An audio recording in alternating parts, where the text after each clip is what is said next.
Думин мурофиаи додгоҳии чеҳраҳои шинохта дар доираи парвандаи талоши табаддулот ва ғасби қудрат рӯзи 18 ноябр дар боздоштгоҳи муваққатии Душанбе баргузор гашт. Ин бор ҳам касе аз наздикони боздоштшудаҳо ба толори додгоҳ роҳ наёфт. Дар мурофиаи имрӯза ки ҳамаи айбдоршавандаҳо ҳузур доштанд, назари чаҳортани онҳо ба айбнома шунида шудааст. ҳамкоронам Алишер Зарифӣ ва Амир Исоев дар ҳамин бора гузориш медиҳанд. мурофиаи додгоҳии чеҳраҳои шинохта тақрибан 4 соат идома кард. Аз вакилони мудофиъ касе ҳозир нашуданд ба хабарнигорон суҳбат кунанд.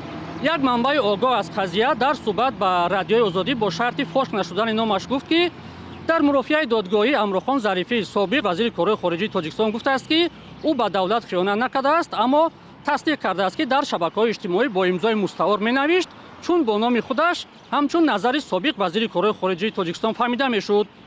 дар ин мурофиаи додгоҳӣ се чеҳраи дигар, се айбдоршавандаи дигар аз қабили Абдулфайз Атоӣ, собиқ сардори пешини раёсати вазорати корҳои хориҷии Тоҷикистон ва Нурамин Ғанизода ва Ҷамшед Боев, ду тан аз бознишастагони амният низ суҳбат карданд ва онҳо низ иттиҳоми ғасби ҳокимиятро рад карданд.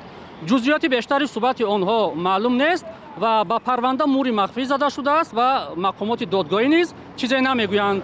мурофиаи навбатӣ ба рӯзи панҷшанбеи 21 ноябр гузошта шуд. ҳамкорам Алишер Зарифӣ гузориш медод.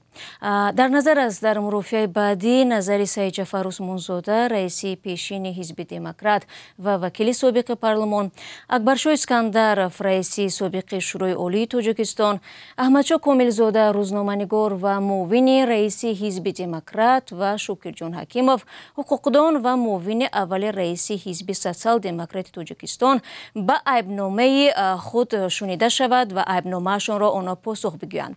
айбномаи онҳо аз 10 то 20 соли зиндон ва ё ҳукми абадро бо мусодираи амвол пешбинӣ мекунад.